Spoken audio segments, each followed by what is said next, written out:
Շատ կարևոր հարց ենք քննարկում։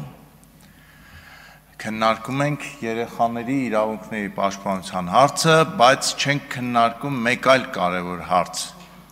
Իսկ քանի երեխա կա Հայաստանում կամ քանի երեխա է լինելու Հայաստանում 10 կամ 20 տարի հետո։ Ես մեր կառավարությանը, ձեր նախարարությանը կոչ եմ անում, մինչ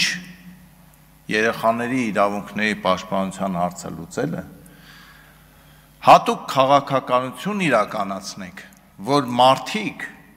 հասկանան, որ կյանքի հիմնական առաքելություններից մեկը ամուսնանալն է եւ շատ երեխա ունենալը։ Այլ կերպ ասած, եթե ուզում ենք, որ Հայաստանը որպես պետություն մնա 20, 30 եւ հետագա տարիներին, մեր քաղաքականությունն է, որ երիտասարդները ամուսնանան եւ ունենան առնվազն 3 երեխա։ Եթե այդպես չլինի, մենք կկանգնենք աղետի առաջ։ Ես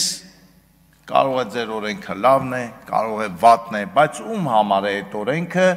մանավանդ որ 2 տարի հետո է գործում, եթե ամբողջ քարոզչությունը,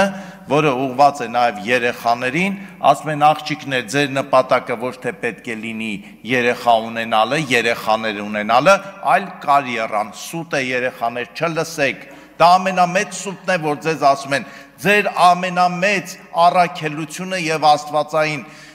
շնորհը դա երեխա ունենալն է։ Կրթվեք, կիրթ եղեք, որ ձեր երեխաներին է լավ դաստիարակեք։ Մենք падգամավորներ ունենք, որոնք ունեն էսա շուտով 4-րդ երեխան, ունենալու են նաև 5-րդ երեխան։ Այնպես որ գործը մի խառնեք ընտանիքի հետ։